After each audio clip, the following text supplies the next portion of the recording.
Hello friends, क्या हाल चाल है आप सभी का। दोस्तों, वेलकम करता हूं आप सभी का अपने यूट्यूब चैनल जैसल मैनेजमेंट कोचिंग के ऊपर। फ्रेंड्स, आज हम बात करने जा रहे हैं वैल्यूएशन ऑफ सिक्योरिटीज़ के अंदर एक सब टॉपिक आता है डेट बॉन्ड का। ठीक है, आज हम इसके बारे में डिस्कस करेंगे कि बॉन्ड क्या होते हैं, इसकी डेफिनेशन देखेंगे, इसके कौन कौन से टाइप्स होते हैं, इसको कैसे इशू करते हैं, इसके क्या बेनिफिट्स हैं, ये वगैरह वगैरह आज हम इसके बारे में देखेंगे। दोस्तों, सबसे पहले मैं आपको एक चीज़ बताना चाहता हूँ वैल्यूएशन ऑफ सिक्योरिटीज़ के बारे में। अगर आपको इस टॉपिक का मतलब पता होएगा फिर ही आप इसके बारे में जानकारी लेंगे। ठीक है, देखिए, एक होता है वैल्यूएशन, एक होता है प्राइस। क्या होता है? प्राइस, एक होती है वैल्यू। जब आप वैल्यू किसी चीज़ की निकालते हो उसको ही बोलते हैं वैल्यूएशन। ठीक है ना। देखिए, प्राइस वो होता है जो आप मार्केट के अंदर जा रहे हो, किसी भी प्रोडक्ट का पे कर रहे हो। आपने किसी चीज़ का जब आप परचेज करेंगे, आप कुछ ना कुछ उसका प्राइस दोगे, वो होता है उसका प्राइस जो आपने दिया। उसके बदले में आपको क्या मिला? आपकी नीड सेटिस्फेक्शन हो गई कि नहीं हुई? आप सेटिस्फाई हैं होगे तो ठीक है, नहीं तो नहीं। आपको वो जो भी चीज़ मिल रही है उसकी एक वैल्यू है आपके नज़रिए के अंदर। ठीक है, उसी को ही हम बोलते हैं वैल्यूएशन।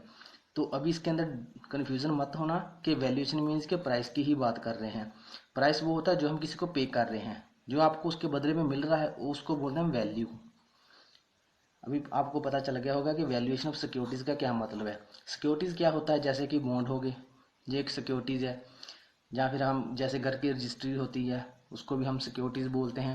या फिर गवर्नमेंट के कोई द्वारा जो इशू होते हैं, ट्रेजरी बिल जैसे हो गया, वो भी कुछ सिक्योरिटीज़ होगी। ठीक है ना।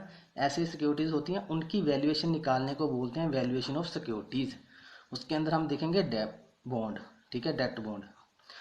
देखिए, बॉन्ड क्या होता है, सबसे पहले मैं आपको एक छोटी सी शॉर्ट फॉर्म में बताना चाहता हूँ। फिक्स इनकम सिक्योरिटी, या फिर आप कह सकते हो फिक्स इनकम जो आपका होता है एग्रीमेंट। ठीक है, फिक्स इनकम एग्रीमेंट कह लो, सिक्योरिटीज कह लो, दोनों बात सेम ही है। ठीक है, सपोज कीजिए ये कंपनी है। ठीक है, ये एक कंपनी है और जहाँ पे मार्केट के अंदर कुछ इन्वेस्टर हैं। इन्वेस्टर कौन है? जैसे कि आप हो गए, हम लोग हो गए, कोई भी हो सकता है। ठीक है, ये क्या कर रहे हैं, इनके पास कुछ पैसा है, इनको बैंक कुछ परसेंट तक इंटरेस्ट दे रही है। बैंक इसको बोलती है कि आप, ये रहा बैंक। ठीक है, ये रहा आपका बैंक। बैंक बोलती है कि आप अपना पैसा मेरे को दे दो, मैं आपको 8% तक इंटरेस्ट रेट दूंगी। ठीक है, अभी ये कंपनी है, इस कंपनी को भी उस पैसे की ज़रूरत है। जो कंपनी क्या करेंगी, एक सर्टिफिकेट जनरेट करेगी। कंपनी वाले क्या करेंगे, एक सर्टिफिकेट जनरेट करेंगे और बोलेंगे कि भाई आप जी हमारे पास सर्टिफिकेट ले लीजिए, आप अपना पैसा हमको दे दीजिए। आपको हम उसके बदले में एक सर्टिफिकेट देंगे जो कि आपको हर साल के बाद एक कोई फिक्स्ड इनकम, ये लिखा है ना फिक्स्ड इनकम, जो भी उस पर मेंशन होगी उस हिसाब से आपको हर साल पैसे देंगे। और जब आपका मैच्योरिटी पीरियड आ जाएगा, जैसे बॉन्ड की लास्ट डेट आ जाएगी, तब आपको जितने पैसे आपने इन्वेस्ट किए थे उतने पैसे आपको दोबारा मिल जाएंगे। कहने का मतलब ये कंपनी बोल रही है, आपके पास अगर 1000 रुपया है हमको देने के लिए, हम उसके बदले में आपको 1000 रुपये के बॉन्ड इशू कर देंगे। आपको हर साल 10% इसका इंटरेस्ट देंगे। ठीक है, सपोज कर लीजिए 10% आपको इंटरेस्ट देंगे और देंगे 10 साल के लिए। ठीक है, तो उसके बाद जब 10 साल के बाद आप दोबारा हमको ये जो बॉन्ड वाला सर्टिफिकेट है हमको लौटाने आओगे, तो हम आपको उसका भी 1000 रुपया दे देंगे जो इसके ऊपर मेंशन होगा, जितनी भी इनकम मेंशन होगी। ठीक है, उसको बोलते हैं बॉन्ड। जो कंपनीज इशू कर रही है, जो भी इसको इशू कर रहा है उसको बोलते हैं बॉन्ड इशूअर, और जो पैसा इन्वेस्ट कर रहा है उसको बोलते हैं इन्वेस्टर। ठीक है, बैंक के पास जो फिक्स्ड डिपॉजिट होता है, एफडी होता है, उनके लिए अपना इंटरेस्ट रेट होता है, लेकिन कंपनीज के अंदर हमको थोड़ा सा इंटरेस्ट रेट ज़्यादा मिल जाता है। इसलिए जो कुछ इन्वेस्टर है वो क्या करते हैं, अपने पैसे जो है कंपनीज के अंदर इन्वेस्ट करते हैं, जिसको हम क्या बोलते हैं, बॉन्ड। तो अभी आपको, आई होप आपको पता चल गया होगा कि बॉन्ड क्या होता है एक्चुअल में, ये कहाँ पे काम आता है। ठीक है, तो आपको एक बात और बताता हूँ, जो बॉन्ड होते हैं ना सिर्फ दो तरीके के होते हैं बेसिकली। एक होता है कॉर्पोरेट बॉन्ड, एक होता है गवर्नमेंट बॉन्ड। ठीक है, कॉपरेटिव बॉन्ड वो होते हैं, सॉरी कॉर्पोरेट बॉन्ड होते हैं, कॉर्पोरेट बॉन्ड वो होते हैं जो प्राइवेट होते हैं। एक गवर्नमेंट बॉन्ड होते हैं, वो सरकारी बॉन्ड होते हैं। ठीक है, ये बेसिकली दो कैटेगरीज के अंदर होते हैं, लेकिन आगे फर्दर बहुत कैटेगरी इसकी होती है। ठीक है, मैं आपको करवाऊंगा, आपको पता चल जाएगा। उससे पहले हम इसकी डेफिनेशन देख लेते हैं एक्चुअल में। अब जब डेफिनेशन पढ़ेंगे आपको अच्छी तरह से पता लग जाएगा। A bond is a instrument, ठीक है, ये एक इंस्ट्रूमेंट है विच ऑब्लिगेट द इशू टू पे pre defined interest. Pre defined interest means कि जब जो इंटरेस्ट बॉन्ड के ऊपर लिखा होगा, ठीक है, वो आपको मिलेगा फिक्स्ड टू द बायर जिसने वो बॉन्ड खरीदा हुआ है, जो कहने का मतलब जो इन्वेस्टर है। द फेस वैल्यू, जो बॉन्ड के ऊपर आप लिखी होगी वैल्यू, जैसे आपने 1000 रुपये का बॉन्ड लिया उसको बोलते हैं face value. Face value of bond is its par value and its mention on the bond document. जो आपका बॉन्ड डॉक्यूमेंट है जिसको हम जैसे बोला कि सर्टिफिकेट बोलते हैं, उसके ऊपर मेंशन होगी, ठीक है। Bond are generally issue in denomination of 1000, 2000 and so forth that. कहने का मतलब है कि जो बॉन्ड होते हैं ना, जी ऐसे 1000 2000 से ऐसे डिवाइड होंगे, जैसे 1000 2000 3000 4000 ऐसे। ये नहीं है कि आप आपने 502 रुपये का बॉन्ड ले लिया, ऐसे नहीं है। जो 1000 2000 ऐसे सो ऑन ऐसे डिनोमिनेशन। डिनोमिनेशन क्या होता है, जो उसके डिवाइड में होता है। जैसे ये रहा आपका बॉन्ड का प्राइस, ठीक है, डिवाइड बाय जो ये नीचे टर्म आएगी ना, जैसे 1000, इसको बोलते हैं डिनोमिनेशन, ठीक है। उसके डिनोमिनेशन होगा कितना, 1000 रुपया या 2000, कुछ भी ऐसे हो सकता है, ठीक है। इसकी फिक्स वैल्यू होती है, जैसे आपको मैंने बता दिया। ये नहीं है कि 502 रुपये का ले लिया, 700 रुपये का ले लिया, ऐसे नहीं। जो भी आप लेंगे उसकी ऐसे डिफाइन होनी चाहिए, उसके डिनोमिनेटर में ऐसे ये टर्म आनी चाहिए, 1000 2000 5000 10,000 ऐसे। The specific rate of interest payable on the bond is called the coupon rate. जो भी आपको उसके ऊपर इंटरेस्ट मिलेगा, ठीक है, उस बॉन्ड को क्या बोलते हैं, कूपन रेट। इसकी आपको मैं थोड़ा फॉर्मेट बता देता हूँ कैसे होता है कूपन रेट, आपको जनरली आइडिया हो जाएगा कि ये कैसा होता है। देखिए, आपका ये एक पूरा पेपर हो गया, ठीक है, पूरा एक पेपर हो गया। पेपर के ऊपर यहाँ पे सर्टिफिकेट होता है, जो इस पे ऊपर साइन होते हैं सभी के वगैरह वगैरह, और बॉन्ड की जो अमाउंट है वो लिखी रहती है।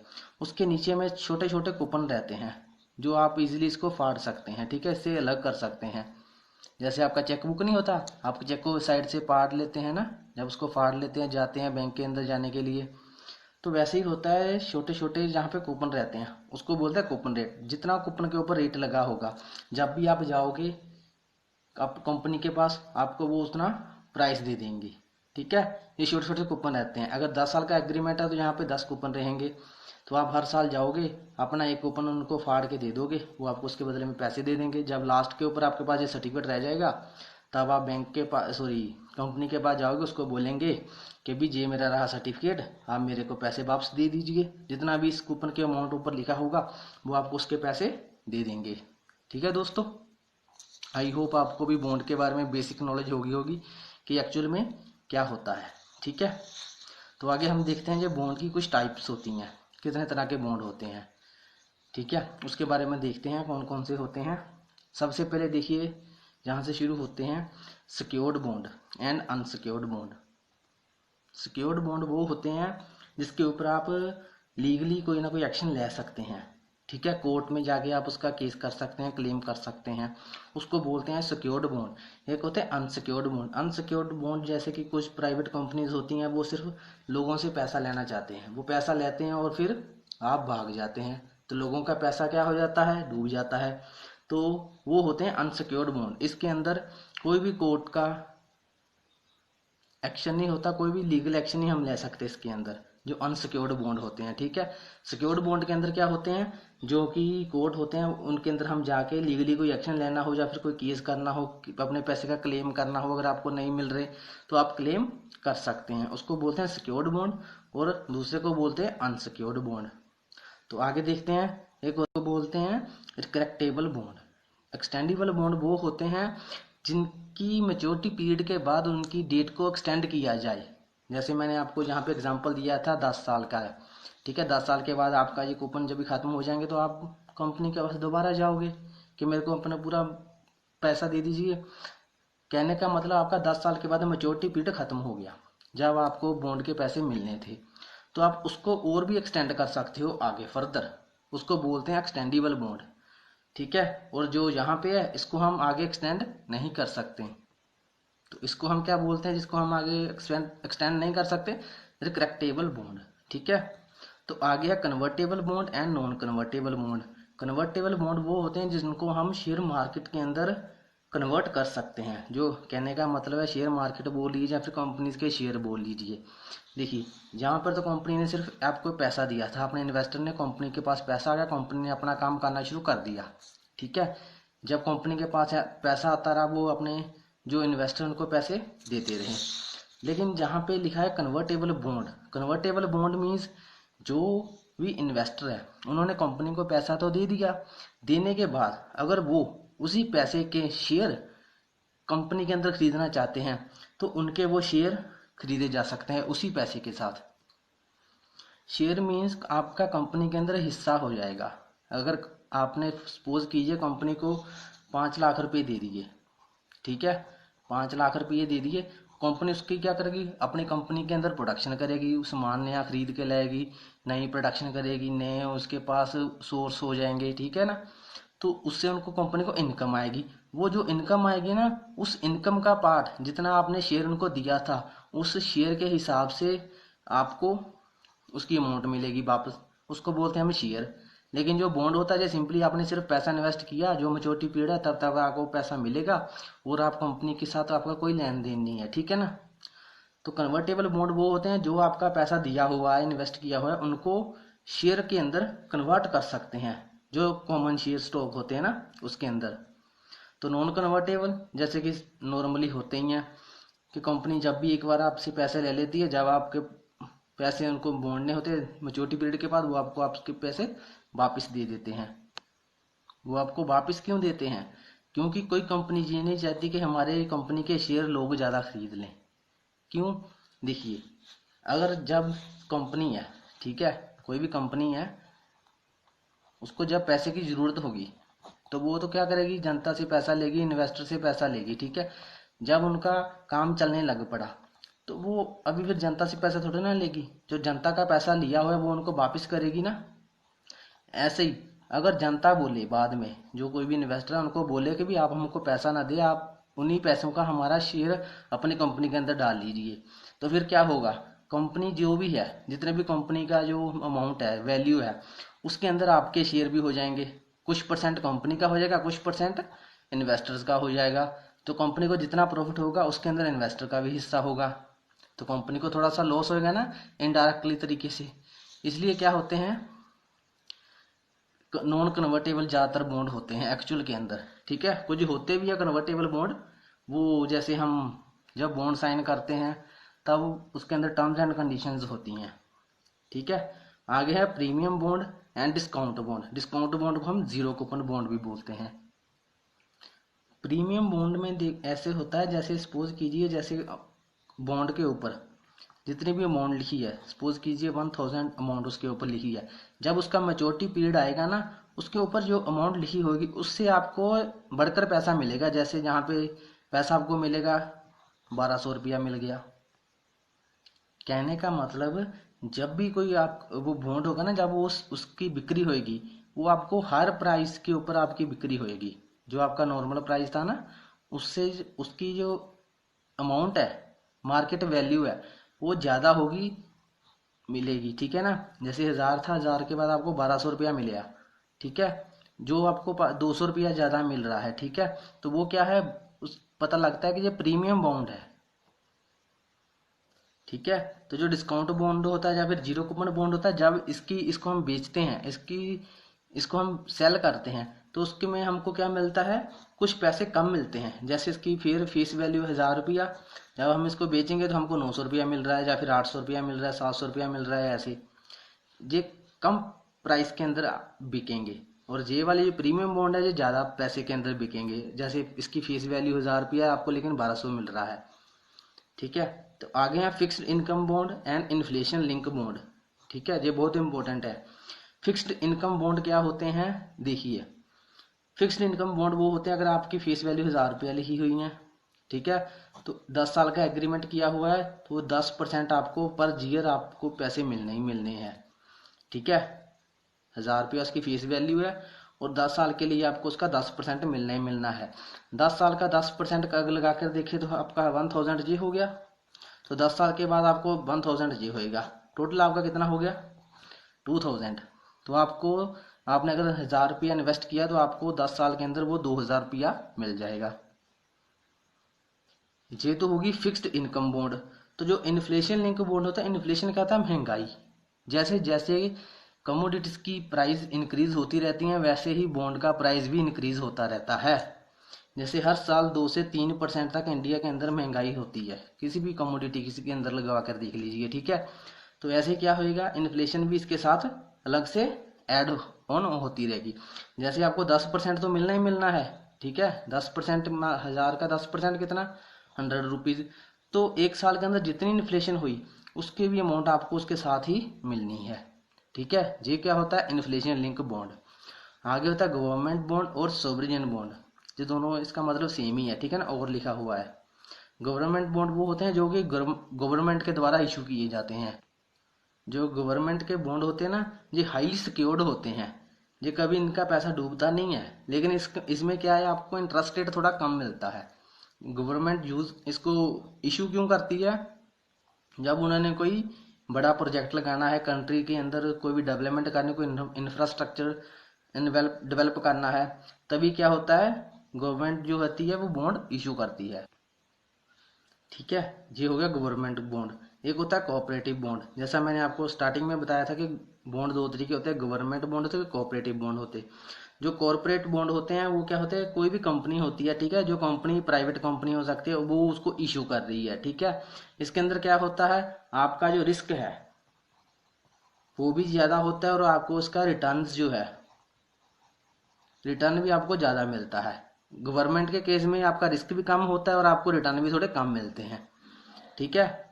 ये जो बेसिकली जैसे कि इंडिया के अंदर कंपनीज होती हैं, ठीक है, ज़्यादातर वो इसको यूज़ करती हैं, जिसको हम डिवेंचर्स बोल देते हैं, ठीक है, इंडिया के अंदर।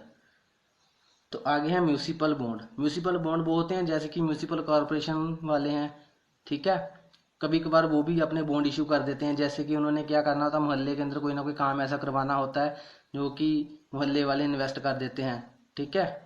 जैसे पूरी सिटी की बात कर लीजिए, रेलवे लाइन बिछानी है, रेलवे लाइन बिछानी है, या फिर रेलवे को सिंपल सा कोई प्रोजेक्ट उन्होंने कंप्लीट करना है, तो उसके लिए वो म्यूनिसिपल वाले क्या करते हैं, अपने खुद से बॉन्ड जारी करते हैं, उसको बोलते हैं म्यूनिसिपल बॉन्ड। एक होता है टर्म बॉन्ड, एक होता है सीरियल बॉन्ड। देखिए टर्म बॉन्ड वो होता है जो मेच्योरिटी पीरियड जब होएगा, ठीक है, जैसे उसका 10 साल का मेच्योरिटी पीरियड था, 10 साल के बाद आपको जितना भी पैसा बनता है, जैसे आपका 2000 रुपया बन रहा था इस केस के अंदर, ठीक है, आपको 10 साल के बाद 2000 रुपया मिल जाएगा, सिर्फ एक बार में, सिंगल, आपको डेट के अंदर सिंगल एक बार में ही आपका लमसम जो भी होएगा, ठीक है, सिंगल इंस्टॉलमेंट के अंदर आपको आपका पैसा मिल जाएगा, मिलेगा वो 10 साल के बाद ही। एक होता है सीरियल बॉन्ड। सीरियल बॉन्ड ये होता है कि आपका एक साल के बाद, जैसे मैंने आपको एग्जांपल दिया था 10% आपको मिल रहा है, वो आपको एक साल के बाद 10% दे देंगे, सेकंड ईयर के बाद आपको 10%, ऐसे वो देते रहेंगे, इंस्टॉलमेंट के अंदर आपको आपका पैसा देंगे, उसको हम बोलते हैं सीरियल बॉन्ड। इन दोनों के अंदर फर्क इतना ही है कि ये आपका इंस्टॉलमेंट के अंदर होता है, ये सिंगल इंस्टॉलमेंट के ऊपर होता है, टर्म बॉन्ड, ठीक है। सीरियल बॉन्ड में क्या होता है, कंपनी के ऊपर जो वर्डन है वो कम होता रहता है, इसके अंदर कंपनी के ऊपर वर्डन कम नहीं होता, पता है कि 10 साल के बाद पैसा देना है। तो दोस्तों ये था हमारे इसके टाइप्स। तो आगे मैं आपको एक बात बताता हूँ, जो इंडिया है ना अपना, इंडिया के अंदर गवर्नमेंट सिक्योरिटीज बोला जाता है बॉन्ड को, ठीक है, जिसको हम जी सैक्स के नाम से जानते हैं, जी सैक, ठीक है, गवर्नमेंट सिक्योरिटीज।